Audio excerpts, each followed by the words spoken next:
choose our socks for success in all endeavors. Fortunes rises from the heel, and good luck for life. Good morning. Today is Tuesday, October 1st, 2024. Today in history, on this day, 75 years ago, the founding ceremony of the People's Republic of China was held in Tiananmen Square, marking a new chapter in Chinese history. Wishing all my friends a happy National Day, enjoy your celebrations, and stay safe on the roads. Welcome to today's Qingchao Morning News. Let's start with political updates.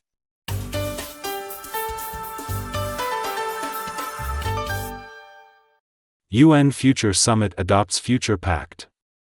According to Reuters, on September 22, the United Nations Future Summit opened at its headquarters in New York.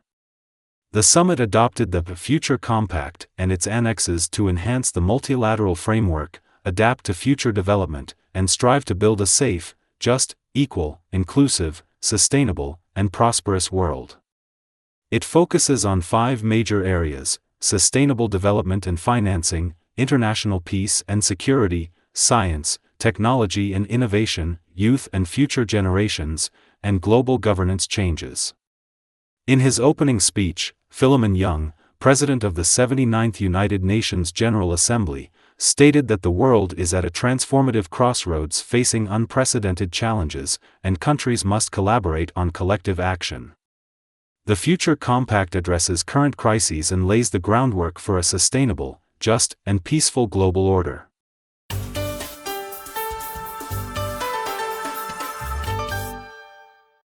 U.S. rapidly deploys more troops to Middle East. According to news from Washington, on September 23, U.S. Department of Defense spokesman Pat Ryder announced that as the conflict between Israel and Lebanese Hezbollah escalates, increasing the risk of a larger regional war, the United States is urgently sending additional troops to the Middle East. Currently, the U.S. has approximately 40,000 troops in the region. The Biden administration has been trying to limit the conflict to Gaza and has repeatedly called for diplomatic solutions to the crises in Israel and Lebanon.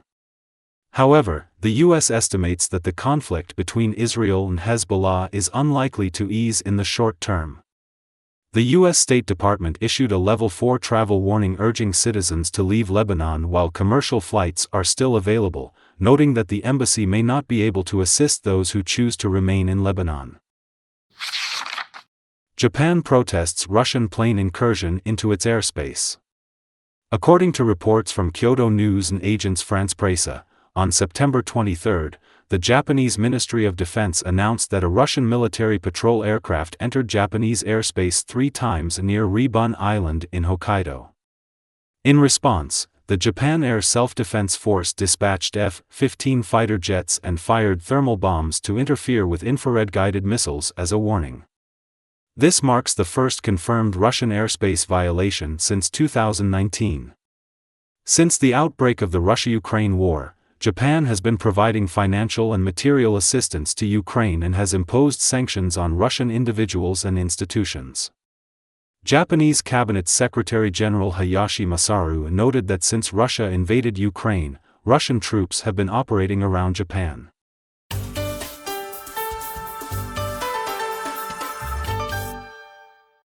Thailand launches electronic travel authorization.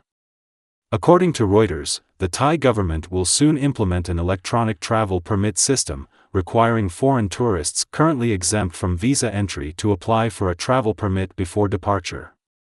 This permit allows entry into Thailand once within 60 days from the date of issuance, with the possibility of a 30-day extension. Thailand's Ministry of Foreign Affairs spokesman Ni Kengdi stated that the system aims to strengthen border security and combat illegal entry. Authorities are exploring the best model for implementing this system for international travelers, with further deliberation and coordination needed before its rollout.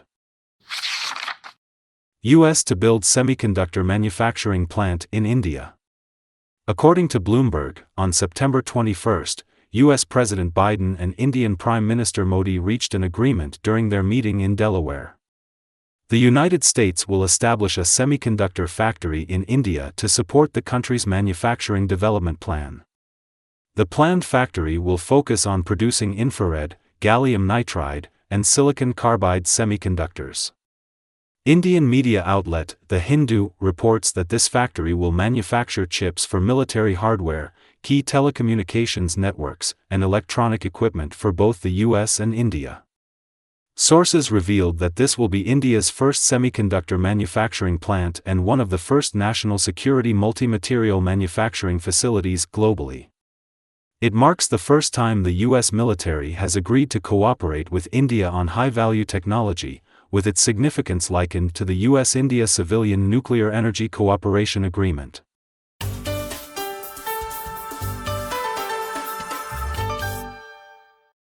Iran's Revolutionary Guard bans all types of communication devices. Lienha Zaobao reported that, according to two senior Iranian security officials, the Iranian Revolutionary Guards have ordered all members to stop using any type of communication equipment.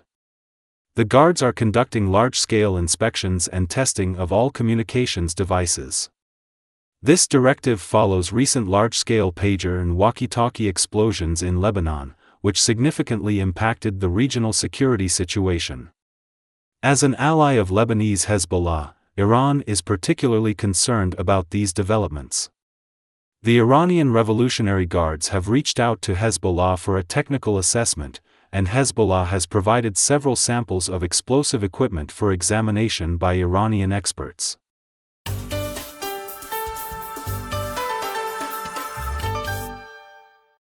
Microplastics found in coral. According to Xinhua News Agency, researchers from Kyushu University in Japan and Chulalongkorn University in Thailand recently used new microplastic detection technology to identify microplastics smaller than 300 microns in coral samples from the Gulf of Thailand. About 70% of plastic waste entering the ocean remains undetected, a phenomenon known as the missing plastic problem, which has long puzzled researchers. This discovery may shed light on why much plastic waste in the ocean goes unnoticed. The researchers emphasize the need for further studies on a wider range of coral species globally to better understand the situation and the impact of microplastics on coral health. According to Saiyan Press, PVC futures have recently continued to decline after a brief rebound in May.